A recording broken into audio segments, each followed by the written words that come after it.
Hello friends, welcome to my YouTube channel Bangal Hesel. আমি চলে এসেছি আবার একটা রেসিপি নিয়ে আপনাদের সঙ্গে শেয়ার করতে। আজকের রেসিপি হচ্ছে আলু দিয়ে চিকেন। এখানে আমি চিকেন নিয়ে নিয়েছি আর এতে স্বাদ মতন নুন দিয়ে দিচ্ছি আর স্বাদ মতন হলুদ, কাঁচা সর্ষের তেল। এবারে এটাকে ভালো করে মেখে ম্যারিনেট করার জন্য রেখে দেব। এখানে আমি নিয়ে নিয়েছি 6টা শুকনো লঙ্কা, 2 চামচ জিরে আর 4টে গোলমরিচ। এটাকে ভালো করে পেস্ট বানিয়ে নেব। এবারে এই পেস্টটাকে চিকেনের মধ্যে দিয়ে মাখিয়ে রেখে দেব।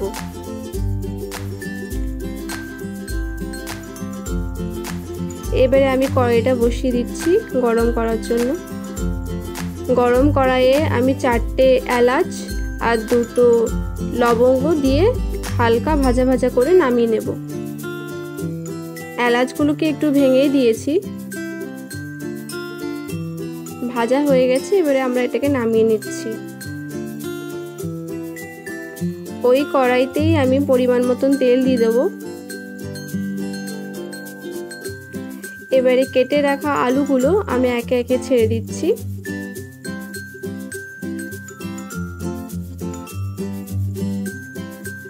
এতে আমি স্বাদ মতন নুন আর স্বাদ মতন হলুদ দিয়ে একটু লাল লাল করে ভেজে নেব।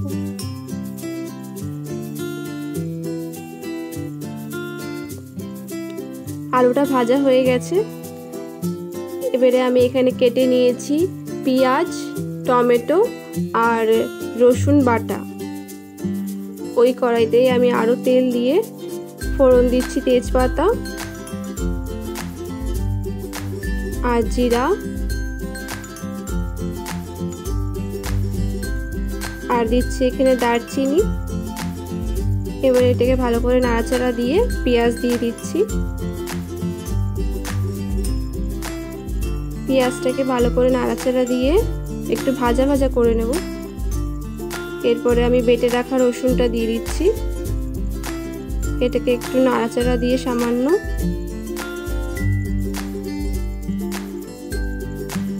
আমি চিকেনটা ছেড়ে দিচ্ছি।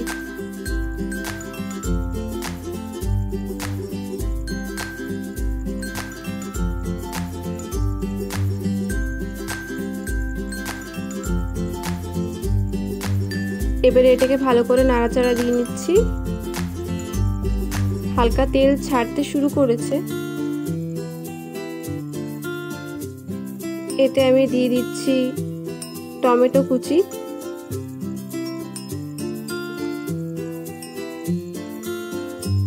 এটাকে ভালো করে নাড়াচাড়া দিয়ে নিচ্ছি।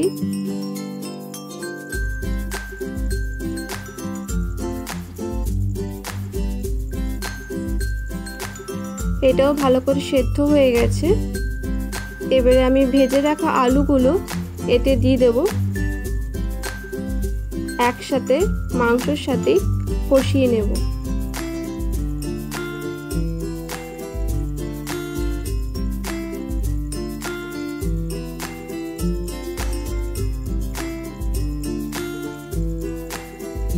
এটা কষানো হয়ে গেছে ভালো করে। এবারে পরিমাণ মতন জল দিয়ে এটাকে এবারে রেখে দেব।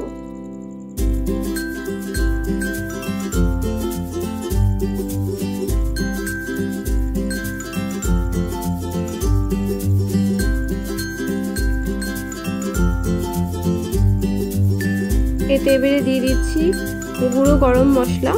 নাড়াচাড়া দিয়ে এবারে যেটা ভেজে রেখেছিলাম এলাচ আর লবঙ্গ সেটা দিয়ে নাড়াচাড়া দিয়ে আমি আরেকটু এটাকে সেদ্ধ করে নিচ্ছি। চিকেনটা হয়ে গেছে। এবারে এটাকে আমি নামিয়ে নিচ্ছি। আপনারাও এভাবে ট্রাই করে দেখুন, আশা করছি ভালো লাগবে। আর যদি আমার রেসিপিটা ভালো লেগে থাকে তাহলে একটা লাইক, কমেন্ট ও শেয়ার করে দিন আর সাবস্ক্রাইব করে দিন।